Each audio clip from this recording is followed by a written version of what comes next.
اعوذ باللہ السمیع العلیم من الشیطان اللعین الرجیم بسم اللہ الرحمن الرحیم الحمد للہ وکفی والسلام علی عبادہ الذین اصطفی اما بعد فقد قال اللہ سبحانہ وتعالی فی محکم کتابہ المبین بسم اللہ الرحمن الرحیم لقد ارسلنا رسلنا بالبینات وانزلنا معهم الکتاب والمیزان لیقوم الناس بالقسط وانزلنا الحدید فیہ بأس شدید ومنافع للناس۔ عزیزان محترم، سورہ حدید قرآن مجید کا 57واں سورہ ہے اور سرنامہ کلام میں اس سورے کی 25ویں آیت کے ابتدائی جز کی تلاوت کا شرف حاصل کیا گیا۔ اس آیہ مبارکہ میں پروردگار عالم نے کئی موضوعات پر گفتگو فرمائی ہے، لیکن میں اس آیت کے فقط ایک جز کی طرف اپنے محترم سننے والوں کو متوجہ کرنا چاہ رہا ہوں۔ لقد ارسلنا رسلنا بالبینات، پروردگار عالم ارشاد فرماتا ہے کہ ہم نے اپنے رسولوں کو بینات کے ساتھ بھیجا، معجزات کے ساتھ بھیجا۔ وَأَنزَلْنَا مَعَهُمُ الْكِتَابَ وَالْمِيزَانَ، اور ہم نے ان رسولوں کے ساتھ کتاب نازل کی اور میزان نازل کی، ترازو نازل کی۔ ہم نے رسول بھیجے، ہم نے کتاب نازل کی، ہم نے میزان نازل کی، ہم نے رسولوں کو معجزات دیے۔ کیوں؟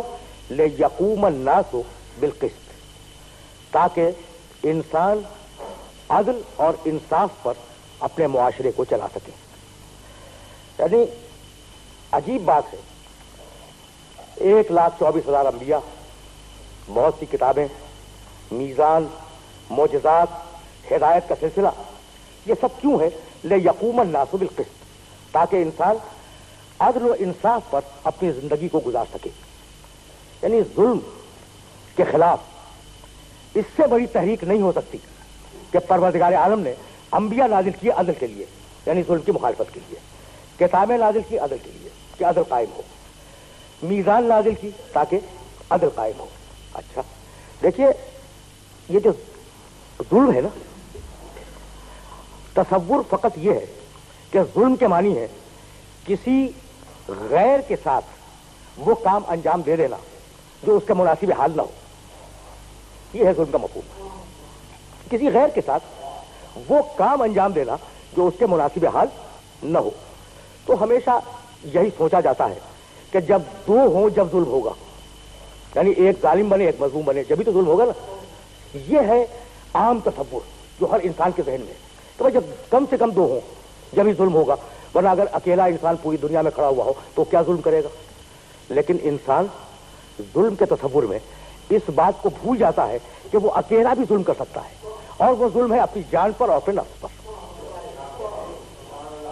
بھائی آپ دوسرے کے ساتھ ظلم نہیں کر سکتے، کیوں؟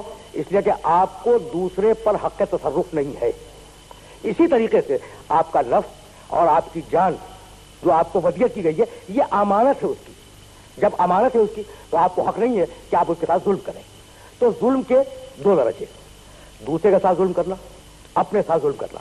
اچھا آپ یہ نہ سمجھیے گا کہ اپنے اوپر ظلم کرنا یا اپنے ساتھ ظلم کرنا یہ فقط دین کی طرف سے ممانعت رکھتا ہے، نہیں، دنیا کے ہر معاشرے میں یہ دونوں ظلم اور ان دونوں کے خلاف ایجیٹیشن یہ رائج ہے۔ دوسرے کے ساتھ ظلم نہ کرو۔ اب جانتے ہیں خودکشی دنیا کے بہت سے معاشروں میں ایک جرم ہے۔ بھائی میری چیز ہے، میری جان ہے، میں اسے رکھوں یا اسے طلب کر دوں، آپ کو کیا اعتراض ہے؟ لیکن یہ وہ واحد جرم ہے نا کہ اگر کامیاب ہو جائے تو اس کی سزا نہیں ہے، اور اگر ناکامیاب ہو جائے تو پھر پکڑا جاتا ہے زندہ بچا۔ تو واحد جرم ہے ایسا۔ اچھا تو میری جان تھی، میں اسے ختم کر دوں، ہلاک کر دوں، توڑ دوں، پھوڑ دوں، آپ کو اعتراض کیا ہے؟ تو نہیں، کیونکہ یہ جان آپ کو امانتاً دی گئی ہے۔ اب چاہے حاکم مانے یا نہ مانے، اس کے لاشعور میں یہ بات ہے کہ یہ جان میری اپنی ذاتی نہیں ہے، مجھے امانتاً چونکہ دی گئی ہے تو مجھے اتنا ہی حق تصرف ہوگا جتنا اختیار میں دیا گیا ہے۔ اور جو ہماری جیوزڈکشن سے ہمارے دائرے کار سے باہر ہے ہم اتنا حق تصرف استعمال نہیں کر سکتے. تو اب ان دونوں ظلموں کو ختم کرنے کے لیے پروردگار نے کیا کیا؟ ارسلنا رسلنا بالبینات، ہم نے پیغمبر بھیجے اور وہ پیغمبر بھیجے بینات کے ساتھ. بہت ٹھنڈے دل سے سماعت کرتے جائیں. ہم نے پیغمبر بھیجے لقد ارسلنا رسلنا بالبینات. یہ بینات کیا ہے؟ یہ بینات ہے جمع بینے کی. بینے کے معنی کیا ہے؟ روشن دلیل، ایسی دلیل جسے رد نہ کیا جا سکے، ایسی دلیل جس سے حقیقت کھل کے سامنے آ جائے. مثلا کوئی شخص عدالت کے سامنے دعویٰ لے کے گیا، کوئی اپنا ایک دعویٰ، عدالت نے اس دعوے کو قبول نہیں کیا. دیکھیے میں فقہ اسلام کی اصطلاح استعمال کر رہا ہوں. بینہ کیا ہے؟ عدالت نے اس کے دعوے کو قبول نہیں کیا. وہ اپنے معاشرے سے، اپنے سماج سے، اپنے محلے سے دو انتہائی عادل، ثقہ، معتبر، مسلمان، متقی اور پرہیزگار شخصوں کو لے کے گیا، دو عادل گواہ، اور اس نے اپنے دعوے کے ثبوت میں ان دو عادل گواہوں کو عدالت کے سامنے پیش کر دیا. اب فقہ اسلام کی اصطلاح میں یہ کہا جائے گا کہ عدالت پر اور اس کے دعوے پر بینہ قائم ہو گیا. تو اب بینہ کے معنی کیا ہے؟ بینہ اتنی روشن دلیل جسے جھٹلایا نہ جا سکے، بینہ ایسی واضح بات جس سے دعوے کی حقیقت سامنے آ جائے. تو پروردگار عالم نے تمام انبیاء و مرسلین کو بینہ دے کے بھیجا، اور اس بینے کو ہم اردو کی اصطلاح میں اور دین کی اصطلاح میں معجزہ کہتے ہیں. اچھا بھائی، بینہ کیا ہے؟ معجزہ.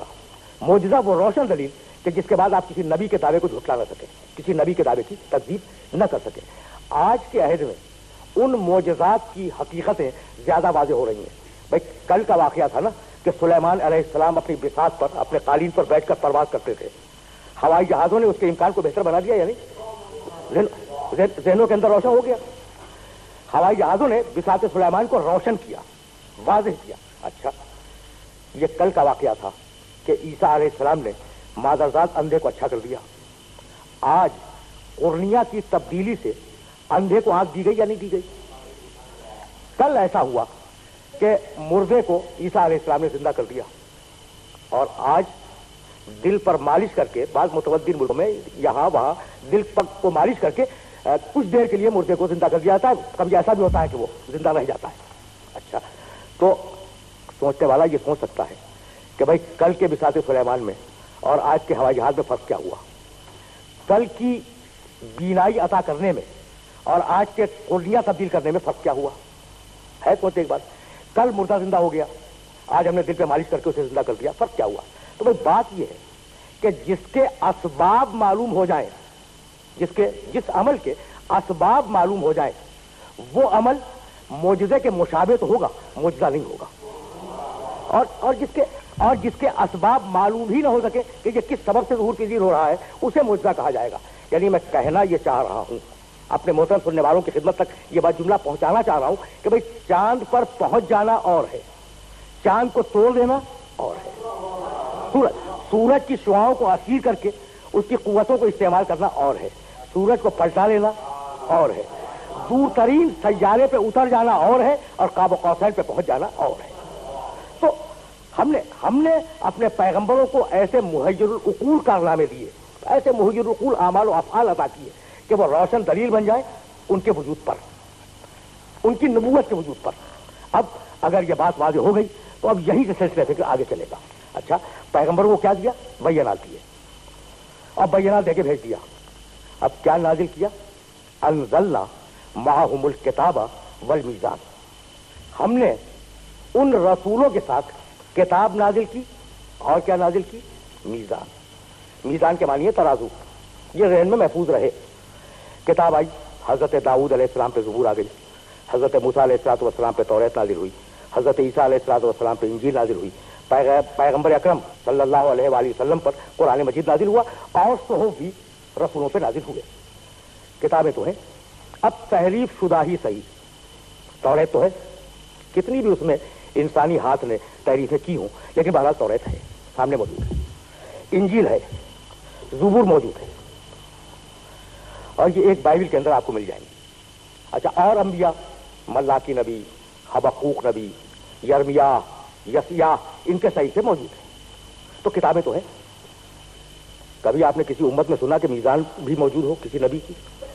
نہیں ہے. داؤد کی زبور تو ہے، داؤد کی میزان نہیں ہے. اچھا موسیٰ علیہ السلام کی توریت ہے، موسیٰ کی میزان بنی اسرائیل میں کہیں محفوظ ہو؟ نہیں ہے. عیسیٰ علیہ السلام کی کتاب ہے، میزان نہیں ہے. تو قرآن تو کہتا ہے کہ ہم نے رسول پر کتاب بھی نازل کی، میزان بھی نازل کی. بھئی وہ میزان کہاں گئی؟ اچھا چلو وہ پچھلے نبی تھے، ہو سکتا ہے کہ ان کی امتوں نے جیسے کتاب میں تعریف کی میزان کو توڑ کے پھینک دیا، لیکن ہمارا نبی جس کی کتاب محفوظ ہے، جس کا دین محفوظ ہے، اور جس کی کتاب اور جس کے دین کو قیامت تک محفوظ رہنا ہے، اس کی میزان کہاں گئی؟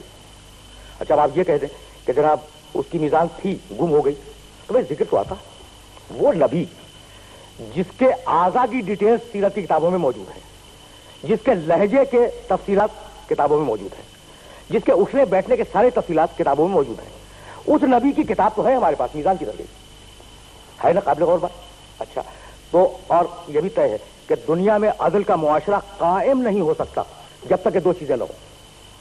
وَأَنزَلْنَا مَعَهُمُ الْكِتَابَ وَالْمِيزَانَ، ہم نے رسولوں پر کتاب نازل کی اور کیا نازل کیا؟ میزان. کیوں؟ لِيَقُومَ النَّاسُ بِالْقِسْطِ، تاکہ ان دونوں کے سہارے انسان عدل پہ قائم ہو سکے. تو تنہا کتاب کافی نہیں ہے عدل پہ قائم ہونے کے لیے، تنہا میزان کافی نہیں ہے عدل پر قائم ہونے کے لیے. تو اب کتاب تو ہے پیغمبر کی، وہ میزان کہاں ہے؟ اچھا پھر رہی ہو نعوذ باللہ گم ہو گئی ہو تو کہیں کوئی ذکر تو آتا، کوئی سیرت ابن اسحاق میں لکھ دیتا، کوئی سیرت ابن ہشام میں ہوتا، کسی سیرت کی کتاب میں ہوتا کہ پیغمبر کی میزان تھی فلاں صدی تک رہی اور اب گم ہو گئی. تو اصل میں بات یہ ہے کہ لفظ میزان کو لغت سے سمجھنے کی کوشش کی گئی. یہ جو سارا پرابلم کریٹ ہوا ہے نا، یہ مسئلہ جو پیدا ہوا اس کا سبب یہ ہے کہ لفظ میزان کو لغت کی کتاب سے سمجھنے کی کوشش کی گئی. وہ دقت طلب بات جو اس لفظ میں تھی اس کی طرف توجہ نہیں کی گئی. بھائی میزان ہے کیا؟ المیزان ما یوزن بہ، میزان اس شے کو کہتے ہیں جس پر کسی چیز کو وزن کیا جائے. اسے ذہن میں رکھیے گا. اس لیے ہمیں معنی سمجھنے کے لیے تو لغت کا سہارا لینا پڑے گا، لیکن مفہوم تک جانے کے لیے ہم لغت کو ایک طرف رکھ دیں گے. اب یہ معنی معلوم کر رہے ہیں. المیزان کیا ہے؟ میزان ما یوزن بہ، جس کے ذریعے کوئی چیز تولی جائے. صحیح ہوگی بات؟ اچھا اب آپ نے ترازو بہت دیکھے ہوں گے، میزان کے معنی ترازو، اس پہ تولا جاتا ہے. یہ پتھر تلتے ہیں، نیلم ہے، ہیرا ہے، ان کے تولنے کی میزان الگ ہے، بڑی چھوٹی سی مختصر. اچھا اس میزان پر، اس ترازو پر آپ آٹا، دال یا چاول نہیں تولیں گے. اچھا تو آٹے کے لیے، دال کے لیے، چاول کے لیے ایک ترازو الگ سے چاہیے. بات بات ہوگی. ہیرے کے لیے، سونے کے لیے میزان الگ، اجناس کے لیے میزان الگ. اچھا روئی تولنے کے لیے میزان ہے، لوہا تولنے کے لیے ایک میزان ہے، لکڑی تولنے کے لیے ایک میزان ہے. اچھا اب آپ یہ کہہ سکتے ہیں کہ جناب یہ ساری میزانیں تو آپ نے گنا دیں، لیکن حقیقت میں میزان تو ایک ہی ہے. کوئی چھوٹی ہے، کوئی بڑی ہے، لیکن میزان تو ایک ہے. یہ کہہ سکتے ہیں آپ. تو اب میں ایسی مثال دوں جس میں میزان تبدیل ہو جائے. بھائی نیلم کی میزان چھوٹی ہوگی لیکن 2 پلے تو ہوں گے، تولی جائے گی چیز اس کے اوپر. آٹے دال کی میزان ہوگی، لکڑی کی ہوگی، کوئلے کی ہوگی، وغیرہ وغیرہ. اب میں اپنے محترم سننے والوں سے ایک سوال کرنا چاہ رہا ہوں.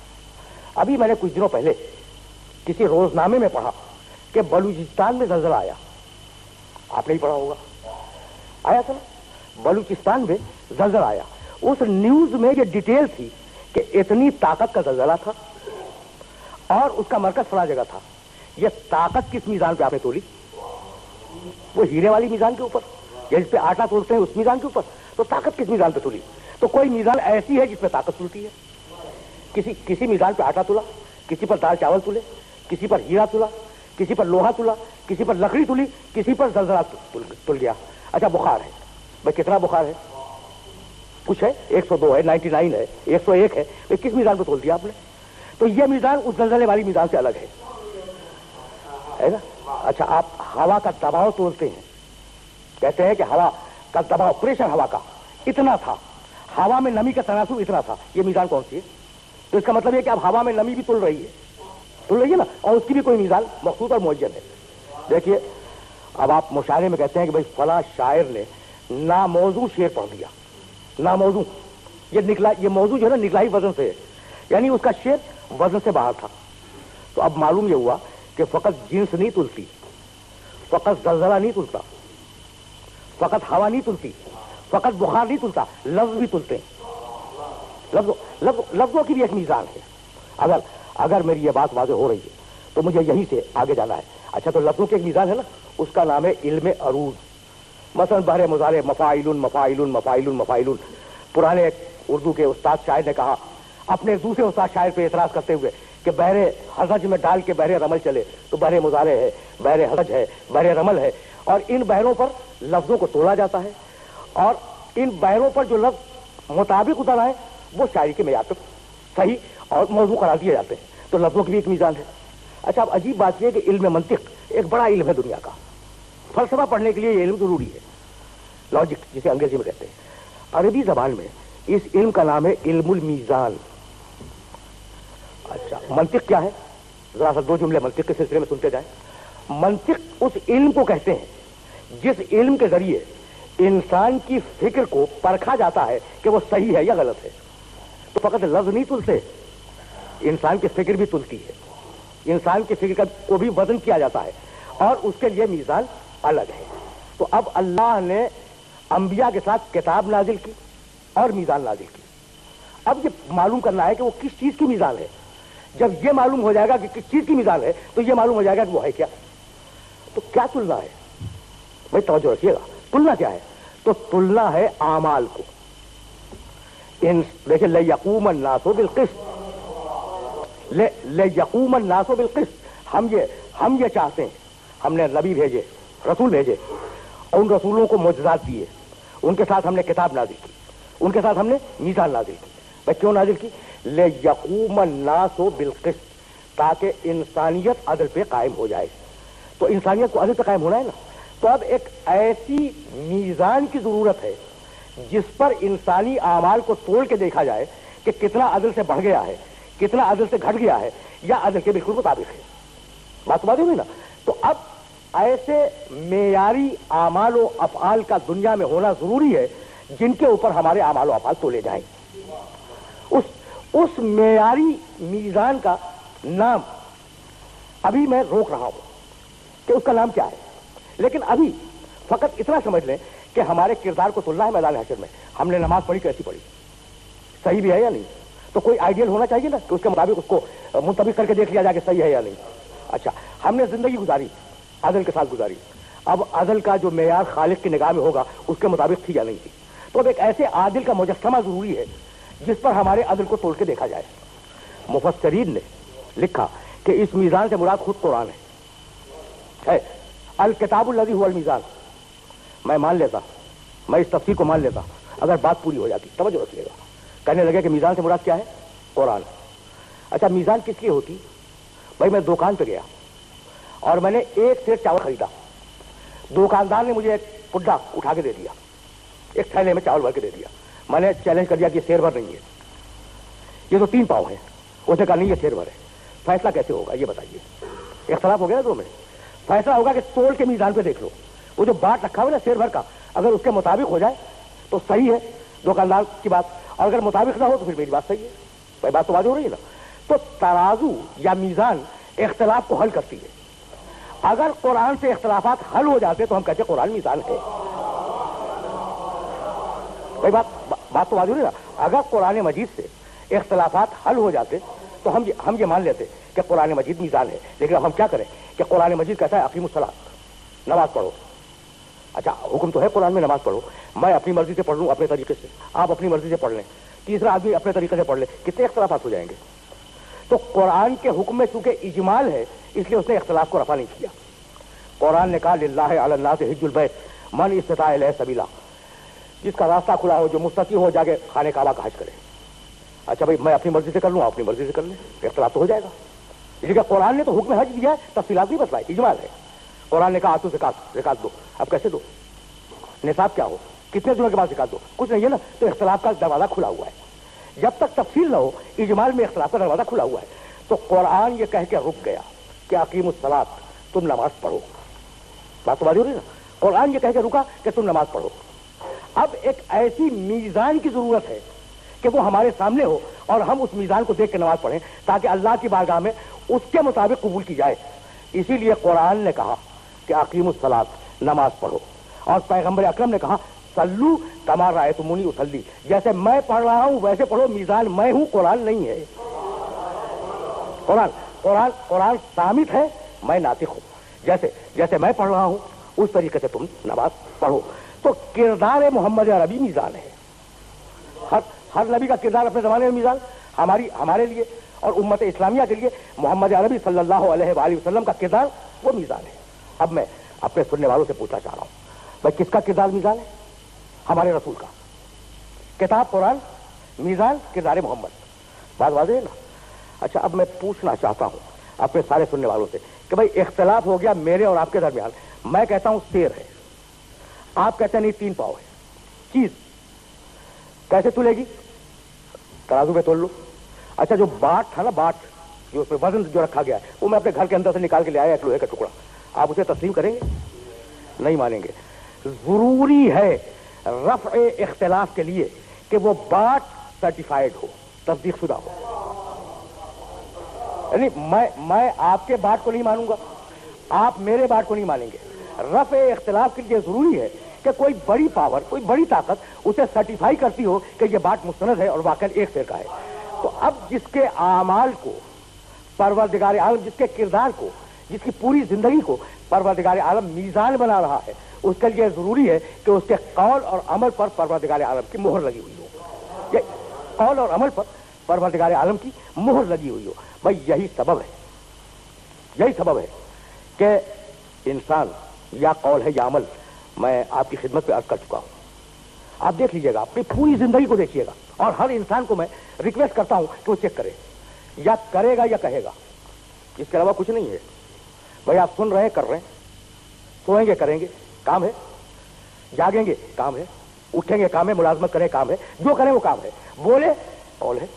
تو پوری زندگی انسان کی یا قول ہے یا عمل ہے۔ بات واضح ہو گئی۔ قول رسول کے لیے سورہ نجم میں کہا وما ينطق عن الهوى ان هو الا وحی یوحی، اس کا قول اس کی خواہش کا قول نہیں ہے، وحی الہی ہے۔ تو قول پہ مہر لگا دی، قول محمد پر مہر لگائی کہ وہ وحی الہی ہے۔ اور سورہ یونس میں ارشاد فرمایا ان اتبع الا ما یوحی الی، رسول کہہ دو کہ میں جو بھی کرتا ہوں وہ تابع وحی الہی ہے۔ تو قول محمد وحی الہی، عمل محمد وحی الہی۔ تو اور انسان ہے کیا؟ یا قول ہے یا عمل ہے۔ تو جس کی پوری زندگی پر وحی الہی کی مہر لگی ہوئی ہو، وہاں خطا تو بڑی چیز ہے، لغزش کا بھی امکان نہیں ہے۔ بھائی بات تو بات ہو رہی ہے نا؟ یہی سبب ہے کہ پروردگار نے کبھی کردار رسول عربی کو میزان کہا، کبھی کردار رسول عربی کو اس پہ حسنہ کہا، کبھی کردار رسول عربی کو صراط مستقیم کہا۔ وآخر دعوانا ان الحمد للہ رب العالمین۔